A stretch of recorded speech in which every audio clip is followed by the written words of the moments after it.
आपकी बहन ने जो चाहा वो तो उसने कर ही दिया, हो गई उसकी दिल की। वो हमेशा से यही कहती थी ना कि वो मुझे घर से बाहर निकाल देगी, मेरी उस घर में कोई जरूरत नहीं है। ऐसा बोल बोलकर आपकी बहन लड़ती झगड़ती थी मुझसे। लो, आज आपकी बहन की दिल की इच्छा भी पूरी हो गई। मैंने छोड़ दिया आपका घर, छोड़ दिया।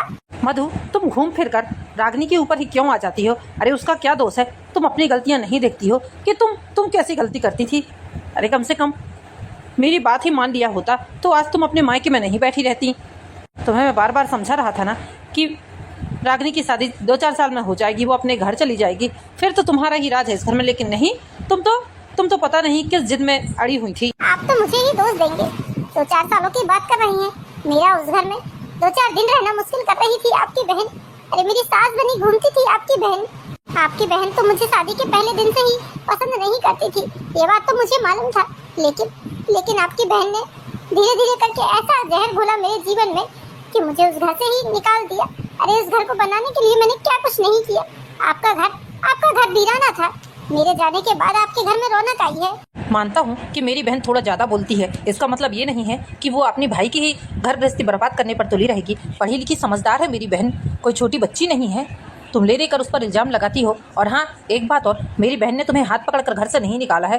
तुम खुद जानबूझकर अपनी तैयारी करके घर से गई हो। तुम्हें बहुत शौक लगा था ना घर छोड़ने का। अच्छा हुआ जो तुमने घर छोड़ दिया। अभी तक तो मैं सोच रहा था कि तुम्हें समझा बुझा कर घर वापस ले आऊँगा, लेकिन नहीं, अब तो बिल्कुल नहीं लाने वाला हूँ। एक तुम्हारे कारण, सिर्फ और सिर्फ तुम्हारे कारण मेरी मम्मी, मेरी बहन, हम सब का जीना हराम हो गया है। कितनी सुकून की ज़िंदगी थी पहले हमारी, और अब तो ऐसा लगता है जैसे इस घर को तुम लोगों ने महायुद्ध का अखाड़ा बना दिया है। मुझे आपसे इससे ज्यादा और कोई उम्मीद नहीं थी। आज तक आपने किसी बात के लिए मेरा साथ दिया ही नहीं है, तो फिर आज भला कैसे दे सकते हैं? मुझे तो पता था आप अपनी बहन का ही पक्ष लेंगे, अपनी माँ का ही पक्ष लेंगे। अरे एक बार मेरी जगह खड़े होकर देख लेते तो शायद आपको मेरी तकलीफ, मेरा दुख दर्द समझ में आ जाता। दिन रात घर का काम करने के बाद में आपकी बहन के कपड़े प्रेस करती थी, उसके कॉलेज के यूनिफॉर्म साफ करती थी, धोती थी, उसके जूते साफ करती थी, यहाँ तक कि उसे चाय, पानी, दूध, खाना सब चीज हाथों हाथ देती थी। लेकिन आपकी बहन को पता नहीं मुझसे कौन सी तकलीफ थी, क्या दिक्कत थी, जो ले देकर बस मेरे जीवन में जहर घोलने की कोशिश करती रही। अच्छा, तुमने एहसान नहीं कर दिया है मेरी बहन के ऊपर चाय पानी खाना देकर। अरे तुम नहीं आई थी तो मेरी बहन भूखा नहीं मरती थी। वो तो उसके एग्जाम चल रहे थे, इसलिए मम्मी तुमसे बोलती थी कि उसे ले जाकर खाना दे दो, चाय दे दो। बेचारी इतनी पढ़ती लिखती थी वो लड़की कि कमरे से बाहर नहीं निकलती थी। उसे तो अपनी पढ़ाई लिखाई से ही फुर्सत नहीं थी, तो तुम्हारी जीवन में कहाँ से कलेश करने लगेगी? तुम्हें तो बस बुराई ही दिखती है मेरी बहन में। एक काम करो, तुम्हें यहाँ आने की ज़रूरत नहीं है। जीवन भर अपने माँ बाप के घर पड़ी रहो। गलती कर दी मैंने जो तुम्हें फ़ोन लगा लिया। रख रहा हूँ फ़ोन, और आज के बाद तो मैं कभी फ़ोन नहीं करूँगा। तुम मेरे जीवन में अब कोई महत्व नहीं रखती हो। मधु बेटा, जवाई बाबू का फोन आया था ना, क्या कहा बेटा जवाई बाबू ने? जरूर घर आने के लिए बोलते होंगे। देख बेटा, गुस्सा नाराजगी में इस तरह अपना घर नहीं छोड़ा करते। अब थोड़ी बहुत उतार चढ़ाव तो हर किसी के जीवन में आता रहता है। दादी माँ, घर आने के लिए नहीं बोला इन्होंने। इन्हें तो हमेशा से मैं ही गलत लगती हूँ, और आज भी मैं ही गलत हूँ। दादी माँ, क्या आपको लगता है कि मैं इतनी बुरी हूँ कि अपने ससुराल वालों के साथ? नहीं बिटिया, हम तुझे बहुत अच्छे से जानते हैं, तू हमारी बहुत समझदार बिटिया है। अरे वो लोग मूर्ख हैं जो तुझे गलत ठहरा रहे हैं। किस्मत फूटी है उन लोगों की जो तुझ जैसी लड़की की कदर नहीं कर पा रहे हैं। बिटिया, मैं तुझे वहाँ जाने के लिए फोर्स नहीं करूंगी, लेकिन बेटा देख, जीवन भर का साथ है, गुस्सा नाराजगी में अपना घर छोड़ना उचित नहीं है। तो क्या करूँ दादी माँ, क्या करूँ? उस घर में एक मिनट रहना मेरा इतना मुश्किल हो रहा था कि मैं आपसे क्या बताऊं। मैंने बहुत कोशिश की कि मैं सबके दिलों में जगह बना लूं। आपने और माँ ने मुझे जो संस्कार दिए हैं, उन संस्कारों पर मैं खरी नहीं उतर पाई दादी माँ, खरी नहीं उतर पाई। मैं बहुत शर्मिंदा हूँ दादी माँ। मैंने बहुत कोशिश की उस घर को अपना बनाने के लिए, उस घर के सभी लोगों को अपना बनाने के लिए, सभी लोगों के दिलों में जगह बनाने के लिए, लेकिन मैं ऐसा नहीं कर पाई दादी माँ, मैं ऐसा नहीं कर पाई। आपकी पोती हार गई दादी माँ, हार गई। उस घर में कोई मेरा अपना नहीं था, कोई मेरा अपना नहीं था। हर एक व्यक्ति ने मेरे जीवन में जहर घोलने की कोशिश की है। साल 2 साल में वो लोग तुझे क्या जानेंगे बेटा? हम जानते हैं तू हमारे साथ 20 साल 22 साल रही है। हमारी बेटी कैसी है हम अच्छे से जानते हैं। इतना पछतावा करने की जरूरत नहीं है बेटा। देख बेटा, जो हो गया सो हो गया, अब अपनी जिंदगी में आगे बढ़। तुझे वहाँ नहीं जाना है ना, तो बिल्कुल मत जा। हम तुझे बिल्कुल भी जबरदस्ती वहाँ नहीं भेजेंगे। अरे अपनी बेटी की अर्थी उठाने से अच्छा है कि अपनी बेटी को घर में लाकर बैठा लो। चल अब मैं थोड़ी देर मंदिर जाकर आती हूँ। चल तू भी मेरे साथ चल। यहाँ बैठी रहेगी तो सोच सोच कर तुझे रोना ही आएगा। चल, 4 लोगों से मिलेगी जुलेगी, भगवान के पास थोड़ी देर बैठेगी तो मन को शांति मिलेगी। ठीक है दादी माँ। भैया भाभी मान गई यहाँ आने के लिए। बताइए भैया, क्या आपने भाभी से बात की? रागनी, उस नक्सड़ी लड़की मधु से अब मेरा कोई रिश्ता नहीं है। अब वो इस घर में कभी नहीं आएगी, कभी नहीं। लेकिन क्यों भैया, क्यों? भाभी क्यों नहीं आएगी इस घर में? ऐसा मत करिए भैया, ऐसा मत करिए। रागनी, इस घर के ऐसो आराम तेरी भाभी को रास नहीं आ रहे थे। कहते हैं ना, केला खाते हुए भी लोगों की गाल छिलते हैं। बस वही कहानी तेरी भाभी के साथ है। अब रहेगी अपनी माँ और अपनी दादी के साथ।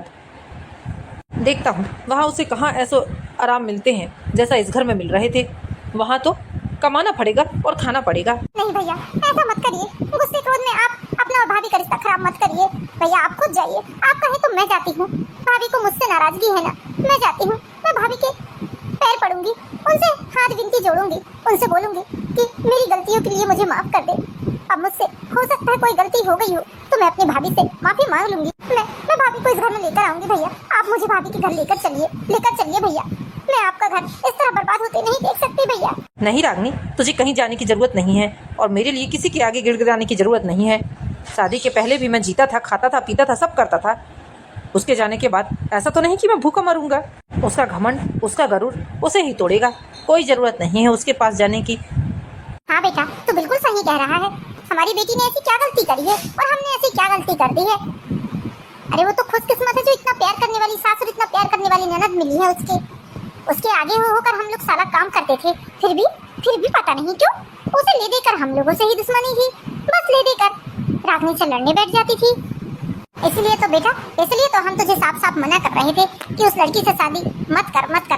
लेकिन तू माना ही नहीं। अब तेरी जिद के आगे हमें भी मजबूरन हाँ कहना पड़ा, वरना हम लोगों का तो जरा भी मन नहीं था कि उस लड़की से तेरा ब्याह हो। अरे माँ, मैंने सोचा कि गरीब घर की बच्ची है, बाप नहीं है। दादी और माँ ने उसे पाला पोसा है। संस्कारी है लड़की, सुशील है, सब है, पढ़ी लिखी है, अच्छी है। मैंने सोचा कि अच्छे से हमारी घर गृहस्थी चला लेगी, सबका बढ़िया से ध्यान रखेगी। लेकिन मुझे क्या पता था कि इस घर में तो उसके आने के बाद दिन रात सिवा कलेश के कुछ नहीं होगा। अच्छा ये सब बात छोड़िए मम्मी, हमारे छोटे भाई को लड़की वाले देखने आ रहे थे, क्या हुआ उनका? हाँ बेटा, आ तो रहे थे, लेकिन मैंने ही लड़की वालों से साफ साफ मना कर दिया आने के लिए। लेकिन क्यों माँ, आपने क्यों मना कर दिया लड़की वालों को आने के लिए? बेटा लड़की वाले आएंगे और पूछेंगे कि घर की बड़ी बहू कहाँ है, तो हम उन्हें क्या जवाब देंगे बेटा, क्या जवाब देंगे? और एक बात और है बेटा कि तेरे जीवन में इतनी उथल पुथल मची हुई है, तेरी पत्नी घर छोड़कर चली गई है। ऐसी स्थिति में हम तेरे छोटे भाई का रिश्ता कैसे तय कर दे? एक भाई यहाँ दुखी बैठा है और एक भाई वहाँ अपने जीवन की नई शुरुआत करने जाएगा। नहीं बेटा, मुझसे तो ये देखा नहीं जाएगा। मैं तो तुझे बहुत प्यार करती हूँ। मेरे लिए तो तुम दोनों मेरी 2 आंखों के बराबर हो। अरे माँ, ऐसी कोई बात नहीं है, मैं खुश हूँ, बहुत खुश हूँ। आप टेंशन मत लीजिए। अब मेरे कारण क्या आप मनोज का रिश्ता तय नहीं करेंगी? अब मनोज की भी उम्र हो चुकी है और अच्छी भली लड़की यदि मिल रही है तो हम शादी कर देते हैं उसकी। मेरे कारण आपको लड़की वालों को मना करने की कोई जरूरत नहीं है। आप उन्हें अभी के अभी फोन करके बताइए कि वो लोग कल यहाँ आ जाए। लेकिन भैया, घर में यदि बड़ी बहू नहीं रहेगी तो कितना बेकार लगेगा। भाभी के बिना ये फंक्शन बिल्कुल भी अच्छा नहीं लगेगा। ये सोच लो कि वो अब हमारे जीवन में नहीं है। अब वो हमारे जीवन से हमेशा के लिए जा चुकी है, इसलिए इतना टेंशन लेने की जरूरत नहीं है। बस एक काम करो, जल्दी से लड़की वालों को बुलवा लो। अरे कब तक उसके जाने का हम लोग गम मनाते रहेंगे? ठीक है बेटा, यदि तू इतना बोल रहा है तो हम लड़की वालों को बुलवा लेते हैं। ठीक है, अब मैं भी ऑफिस चलता हूँ। रागनी, मेरा टिफिन तैयार हो गया है क्या? लाओ जल्दी से मेरा टिफिन दे दो। अरे भैया, भाभी के जाने के बाद मैं रात भर सोई नहीं हूँ। रात भर मुझे इतनी ज्यादा टेंशन हुई है कि क्या बताऊँ। तो सुबह मेरी आँख लग गई। बस अभी थोड़ी देर पहले ही आँख खुली है भैया। आई एम सॉरी भैया, मैं जल्द से जल्द आपके लिए खाना बनाकर भिजवा देती हूँ। अरे नहीं, कोई बात नहीं। यदि खाना नहीं बना है तो रहने दो, मैं कैंटीन में खा लूंगा ऑफिस में। वाह मम्मी, आपने तो क्या संस्कार दिए हैं भैया को, कितने जल्दी हम लोगों की बातों में आ जाते हैं। अरे उन्हें क्या मालूम कि हमने जानबूझकर भाभी को इस घर से निकाला है। जिस दिन से भाभी इस घर में आई हुई थी, भैया तो अपनी सैलरी के पैसे आपके हाथों में देते ही नहीं थे और बस भाभी के आगे पीछे घूमना। वही तो बेटा, जो लड़का शादी के पहले अपनी माँ के हाथों में पैसे लाकर देता था, शादी होने के बाद वो लड़का जब अपनी बीवी के हाथ में सैलरी के पैसे लाकर देगा तो फिर उसके बाद में जब उसकी बीवी से 10-20 हजार रुपए मांगो तो उसका हिसाब पूछती थी कि वो पैसे कहाँ गए। अरे वो कौन होती है हमसे हिसाब पूछने वाली? हाँ मम्मी, वही तो। अच्छा वो मम्मी जो आपने भैया को झूठ बोल दिया, कि लड़की वाले नहीं आ रहे हैं, हमने मना कर दिया है। इस बात से और थोड़ी संपत्ति गेन कर लेंगे हम। हाँ, इसीलिए तो भैया ने जो कल आपको सैलरी दी है ना मम्मी, उसमें से मुझे 20,000 रुपए दे दीजिए। मैं अपने दोस्तों के साथ पार्टी करने जा रही हूँ और उसके बाद में फिर मैं शॉपिंग भी करूंगी। मेहमान आएंगे तो मुझे भी तो नए कपड़े पहनना पड़ेगा। हाँ, ठीक है, मिल जाएंगे। अब तो कोई बोलने वाला भी नहीं है कि कहाँ इतने पैसे उड़ा रही है। ठीक है, तो मैं जल्दी से जाकर तैयार हो जाती हूँ मम्मी, मेरे दोस्त लोग भी आते ही होंगे। बहुत बहुत बधाई हो भैया आपको, अब तो आपकी शादी हो जाएगी। मैं जल्दी से जाकर मिठाई लेकर आती हूँ, सबका मुंह मीठा करवाती हूँ। अब तो मेरी छोटी भाभी आने वाली है। अब तो बेटा हमें 1 महीने के अंदर ही तैयारियां करनी पड़ेंगी, क्योंकि अगले महीने ही शादी है। मुझे तो डर था कि लड़की वालों को कोई बहका ना दे, कोई उनके कान ना भर दे, लेकिन चलो अच्छा हुआ कि किसी ने कुछ नहीं बोला बताया। और देखो हमारी बेटी की शादी तय हो गई। अब बस जल्द से जल्द 1 महीने के बाद हम शादी और कर देंगे। 1 महीने के बाद गायत्री देवी बड़े धूमधाम से अपने छोटे बेटे मनोज और रक्षा की शादी कर देती हैं। रक्षा शादी होकर अपने ससुराल आ जाती है। आपके बारे में जितना सुना था भाभी, आप उससे भी ज्यादा अच्छी हैं और उससे भी ज्यादा खूबसूरत हैं। कितनी प्यारी लग रही हैं आप। थैंक यू दीदी, थैंक यू सो मच। रक्षा, तुम्हें आए हुए इस घर में पूरा 1 हफ्ता हो गया है। मैं सोच रहा हूँ कि आज शाम को हम दोनों मूवी देखने चलते हैं। हाँ, क्यों नहीं। ऑफिस जाते जाते मैं मूवी की टिकट भी ले लूंगा। तुम शाम को तैयार रहना रक्षा। भैया मूवी की टिकट ला ही रहे हैं तो 2 की जगह 3 लेकर आना। मैं भी आप लोगों के साथ मूवी देखने जाऊंगी। हाँ ठीक है ना रागनी, मैं तेरे लिए भी मूवी की टिकट ले आऊंगा। तू भी हमारे साथ चलना शाम को मूवी देखने के लिए, ठीक है? थैंक यू भैया। दीदी को हाँ बोलने की जरूरत क्या थी आपको? प्राइवेसी नाम की भी कोई चीज होती है। आपकी बहन को समझ में नहीं आता है कि अभी हमारी नई शादी हुई है और वो हमारे साथ मूवी देखने के लिए जा रही हैं। थोड़ा समय हमें हमारे लिए भी तो चाहिए। ये आपकी बहन को समझ में नहीं आता है। देख रही हूँ मैं 1 हफ्ते से हम लोगों को अकेला भी नहीं छोड़ती है। जैसे ही बात करने के लिए दोनों अकेले होते हैं, आपकी बहन बस किसी न किसी बहाने से कमरे में आ जाती है और बस ना हम लोगों को ढंग से बात करने देती है और ना ही चैन से रहने देती है। अब मूवी देखने जा रहे हैं तो उसमें भी वो तैयार हो गई। अरे तो क्या हुआ, यदि जा ही रही है तो उसका भी मन रह जाएगा। हम दोनों तो जा ही रहे हैं, वो भी हमारे साथ चलेगी, अच्छा होगा। अब आज पहली बार ही तो उसने हम लोगों के साथ जाने के लिए बोला है यार, और मैं आज ही उसे मना कर दूंगा तो अच्छा नहीं लगता ना। नेक्स्ट टाइम जब हम लोग जाएंगे तो मैं उसे बिल्कुल मना कर दूंगा। प्लीज इस बार तुम शांत हो जाओ और शांति से चलो मेरे साथ, ठीक है? तो मैं ऑफिस जा रहा हूँ, ऑफिस से आता हूँ, उसके बाद में फिर हम लोग मूवी देखने चलेंगे। तुम रेडी रहना और हाँ, अच्छी सी साड़ी पहन लेना। कम से कम लोगों को लगना भी तो चाहिए कि हम लोगों की नई शादी हुई है। वैसे भी तुम सुंदर हो और भी ज्यादा सुंदर दिखने लगो। इस तरह के कपड़े पहनना कुछ। ठीक है। रक्षा बहू क्या कर रही हो? यहाँ आओ। क्या दिन भर कमरे में रही आती हो? अरे थोड़ा बहुत कमरे से बाहर निकल कर भी देख लिया करो, रसोई में क्या हो रहा है, घर में क्या काम है। लो, इनको तो ऐसा लग रहा है कि जैसे मैं इस घर में आए हुए साल भर हो गया है मुझे। अरे 8 दिन ही हुआ है मेरी शादी को। सारे घर की जिम्मेदारी मेरे कंधों पर थोपना चाहती हैं, लेकिन ये समझ कर क्या रखी है मुझे। मैं भी रक्षा हूँ, रक्षा। इन्हें इनकी नानी याद न दिला दी तो मेरा भी नाम रक्षा नहीं। 1 हफ्ते में इन लोगों के रंग ढंग समझ में आने लगे मुझे। अब तो ऐसा लग रहा है इनकी बड़ी बहू इस घर से जानबूझकर नहीं गई है, उसे जानबूझकर परेशान किया गया है, इसलिए बेचारी वो घर छोड़कर चली गई। अरे बहू जल्दी आओ, क्या कर रही हो? आ रही हूँ मम्मी जी, आ रही हूँ। जी मम्मी जी बोलिए ना, क्या बात है? कुछ चाहिए आपको? ये क्या रक्षा बहू, तुमने खाना बनाया और रसोई तक साफ नहीं की? कौन साफ करेगा रसोई को? जब तुम खाना बना रही हो तो इस बात का ध्यान रखना चाहिए तुम्हें कि रसोई साफ करनी है। मम्मी जी रसोई आप या दीदी भी तो साफ कर सकती है ना। जरूरी थोड़ी ना है कि मैंने खाना बनाया है तो मैं ही रसोई साफ करूंगी। और वैसे भी सुबह से मैं घर का सारा काम कर रही हूँ। तुम्हारी इतनी हिम्मत कि तुम हमसे इस तरह से बात करोगी? अरे हम तुम्हारी सास है, सास। तुम ये किस तरह से बात कर रही हो हमसे? बुलाए हम अभी मनोज को। इसमें हिम्मत की क्या बात है मम्मी जी? मैं अकेले कितना काम कर लूंगी घर का, कितना सारा काम रहता है। चलो आप नहीं कर सकती तो आपकी बेटी तो कर सकती है ना। सुबह से शाम तक आपकी बेटी निठल्ले जैसे यहाँ से वहाँ घूमते रहती है। सारा घर का बोझ आप मेरे कंधों पर डालना चाहती हैं? मम्मी जी एक बात ध्यान रखिए आप, मैं इस तरह से काम करने वाली नहीं हूँ। मैं इस घर में बहू बनकर आई हूँ, इस घर की नौकरानी बनकर नहीं आई हूँ जो सारे घर का काम अकेले करते रहूंगी। इस घर में जितने लोग रहते हैं सभी लोगों का दायित्व है कि थोड़ा थोड़ा काम सभी बांट ले। जेंट्सों का मानती हूँ कि सब अपने अपने काम में रहते हैं, लेकिन आप और दीदी थोड़ी ना रहती हैं। दीदी को काम ही क्या रहता है? पढ़ाई के नाम पर बस दिन भर रील चलाते रहती हैं, मोबाइल चलाते रहती हैं, रील आगे बढ़ाते रहती हैं। तुम्हारी इतनी हिम्मत कि तुम हमारी बेटी की सौसरी करोगी, हमारी बेटी की बराबरी करोगी? तुम्हारी औकात ही क्या है, तुम्हारी हैसियत ही क्या है जो तुम इस तरह की बात कर रही हो? हमारी बेटी लाखों में एक है। हमारी बेटी को इस घर की कोई काम करने की आदत नहीं है। ये आपकी बेटी लाखों में एक है तो मैं भी अपने माँ बाप की बेटी करोड़ों में एक हूँ। एक बात ध्यान रखिए मम्मी जी, इस घर में जितने भी काम होंगे सब बराबरी से होंगे। आप लोग सोचे कि सारा काम आप मेरे सर पर डाल दे तो ऐसा बिल्कुल नहीं होगा। कहो तो मंजूर है, वरना मैं खाना पीना बनाना भी छोड़ दूंगी। बाप रे, जुबान तो देखो इसकी कैसी की तरह चल रही है। आने दो आज मेरे बेटे मनोज को। यदि तुम्हारी सारी हरकतें मैंने ना बताई तो मेरा भी नाम गायत्री देवी नहीं, अरे तुम्हें बाल पकड़कर धक्के मार कर इस घर से घसीट कर ले जाएगा वो। अच्छा, अभी तक तो कोई ऐसा माई का लाल पैदा नहीं हुआ मम्मी जी जो मुझे उल्टा सीधा कुछ बोल सके। अरे आपने अभी मेरा रूप देखा कहाँ है? 8 दिनों में ही तुमने अपना रंग बताना शुरू कर दिया। जब आप लोगों ने ये नहीं सोचा कि मैं 8 दिन हुए अभी यहाँ आई हूँ और मुझे आपने सारे घर की जिम्मेदारी दे दी, तो मैं भला किसी के बारे में क्यों सोचूं मम्मी जी? अरे कम से कम मेरे साथ थोड़ा सा काम में हाथ बंटवा लेते तो क्या ही हो जाता। ये सब करने के लिए मुझे आप लोगों ने मजबूर किया है, इसलिए मैं बोल रही हूँ। और एक बात और मम्मी जी, मैं आज जान चुकी हूँ कि आप लोग जो मेरे साथ हरकतें कर रहे हैं वो शायद आपने अपनी बड़ी बहू के साथ भी की होगी, तभी बेचारी घर छोड़ कर गई है। खबरदार मम्मी जी, जो मेरे ऊपर आपने हाथ उठाने की गलती भी की तो वरना हाथ तो मुझे भी दिए हैं भगवान ने। मैं भूल जाऊंगी कि आप रिश्ते में मेरी सास लगती हैं। एक बात याद रखिए मम्मी जी, मुझे जो इस घर से मिलेगा मैं वापस लोगों को वही दूंगी, चाहे फिर प्यार हो या नफरत हो। इसलिए मम्मी जी एक बात याद रखिएगा कि अपने हाथ और जुबान दोनों अपने काबू में रखिएगा, वरना फिर आपने तो डेमो देख ही लिया है। हाय राम, ये कैसी बहू ले आई मैं।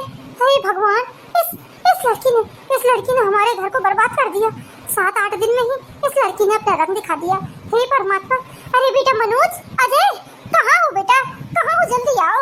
बुलाना जिसे बुलाना है, मैं किसी से नहीं डरती हूँ। मुझे किसी की बातों से कोई फर्क नहीं पड़ता है। मैं गलत नहीं हूँ तो गलत बात बर्दाश्त भी नहीं करूंगी, फिर चाहे मेरे आगे कोई भी खड़ा हो। अरे जो कुछ इस लड़की के बारे में सुना था वैसा तो कुछ भी नहीं है। ये लड़की तो पूरी की पूरी तिरपट है। हे भगवान, मैंने कैसी लड़की को अपने घर की बहू बना लिया। अपने घर को बर्बाद मैं इस तरह से नहीं होने दे सकती। आने दो आज मनोज को और अजय को। आज इसकी खटिया खड़ी ना करवाई ना मैंने तो मेरा भी नाम गायत्री देवी नहीं। अरे ये अपने आप को समझती क्या है? इसने मेरा हाथ पकड़ा इसने। क्या हुआ मम्मी, क्या बात है? आप बड़ी टेंशन में लग रही हैं। किसी ने कुछ कहा क्या आपको? अरे बेटा, जिस लड़की को हम सीधी सादी गाय समझकर इस घर में बहू बनाकर लाए थे वो तो शेरनी निकली, शेरनी। आज मैंने उसका ऐसा रूप देखा है बेटा कि इतने साल हमारी बड़ी बहू इस घर में रही, उसने हमसे इस तरह से बात नहीं की जिस तरह से ये रक्षा ने हमसे बात की है। क्या हुआ मम्मी, क्या कहा उसने? अरे बेटा, क्या नहीं कहा उसने मुझे इतना सुना कर गई है कि मैं तुझे बता नहीं सकती। बेटा, उसका कहना है कि घर में जितना भी काम है सब मिल बांट कर करेंगे और आज से तुझे और मुझे भी काम करना पड़ेगा। बेटा, क्या उसने ऐसा बोला तुमसे मम्मी? ठहर जाओ, अभी उसकी क्लास लगाती हूँ। अभी उसने मुझे नहीं देखा है कि मैं कौन सी चीज हूँ। जिस दिन मुझसे अच्छी तरीके से उसका पाला पड़ेगा ना, तब उसे समझ में आएगा कि मैं क्या चीज हूँ। डरने का काम नहीं है मम्मी, हमें अपना असली रंग बताना ही पड़ेगा इसे। भाभी कहाँ हो तुम? किचन में भी नहीं है कहाँ ये? भाभी, रक्षा भाभी, ये क्या सुन रही हूँ मैं? क्या हुआ, क्या शोर कर रही हैं आप? क्या बात है? जमीन फट पड़ी या आसमान टूट गया? भाभी, वहाँ रसोई में सारा काम पड़ा हुआ है, सारी रसोई फैली पड़ी है और आप यहाँ आकर आराम कर रही हैं। जाइए पहले रसोई साफ करिए, हमारे घर में ये सब नहीं चलता है। कितना गंदगी वाला काम कर रही हैं आप। रसोई सारी बिखरी पड़ी हुई है, साफ सफाई नाम की कोई चीज है या नहीं आपके अंदर? तुम होती कौन हो मुझसे इस तरह से बात करने वाली? क्यों घर क्या सिर्फ मेरा अकेला है? रसोई संभालने की जिम्मेदारी क्या सिर्फ मेरी अकेली है? तुम क्या लिए हो इस घर में? घूमने के लिए, मौज मस्ती करने के लिए? एक बात याद रखो, मैं इस घर में बहू बनकर आई हूँ, इस घर में नौकरानी बनकर नहीं आई हूँ। यदि इस घर में काम होगा तो सब मिलजुल कर करेंगे, वरना मैं अकेले काम नहीं कर सकती। बहुत हो गया, देख रही हूँ जिस दिन से आई हूँ उस दिन से सारी रसोई सारे घर का काम मेरे कंधों पर सौंप दिया है तुम लोगों ने, और तुम लोग वहाँ बैठे बैठे मस्ती मारती हो। बाप रे, इसका मतलब मम्मी बिल्कुल सही बोल रही थी। उनके साथ आपने इसी तरह की बदतमीजी की है। तुम जैसे लोगों के लिए मैं बदतमीज ही हूँ, समझी गई ना? और हाँ, एक बात और, शाम को मैं और तुम्हारे भैया दोनों मूवी देखने जा रहे हैं। खबरदार जो हमारे साथ पीछे लगने की कोशिश की तो मैं अपने भैया के साथ कहीं भी जा सकती हूँ। तुम होती कौन हो ऐसा बोलने वाली? मैं तुम्हारे भैया की पत्नी हूँ, समझी ना? और दोबारा इस तरह के सवाल मुझसे करना मत। चलो जाओ, निकलो और जाकर रसोई समेट लो। नहीं समेटूंगी मैं, रसोई तो आज आप ही समेटेंगी। आने दो भैया को, आपकी मैंने खटिया खड़ी ना करवाई तो मेरा भी नाम रागनी नहीं। अच्छा, देखते हैं आज किसकी कौन खटिया खड़ी करवाता है। समझ गई हूँ मैं कि इस घर में सीधे साधे लोगों का काम नहीं है। यदि ये लोग इस तरह की हरकतें करते रहे तो मैं तो परेशान ही हो जाऊंगी। इसलिए अच्छा यही है कि मुझे इन लोगों के जैसा ही बनना पड़ेगा। एक हफ्ते से मैं सब कुछ देख रही हूँ, लेकिन किसी को कुछ नहीं बोलती थी, लेकिन आज मम्मी जी ने मुझे ऐसा बोलकर मेरे अंदर की औरत को जगा दिया है। अब मैं बिल्कुल चुप नहीं रहूंगी, क्योंकि यदि मैं शांत रही और चुपचाप इनकी सारी बात मानते रही तो ये लोग तो मुझे जीने नहीं देंगे। आज के बाद ये लोग मुझे जो बोलेंगे, जैसा बोलेंगे, उस बात का जवाब इन्हें जरूर मिलेगा। यदि ये मेरे साथ अच्छा व्यवहार करेंगे तो मैं भी इन लोगों के साथ अच्छा व्यवहार करूंगी, और यदि ये मेरे साथ गलत व्यवहार करेंगे तो मैं भी इन लोगों के साथ गलत व्यवहार करूंगी।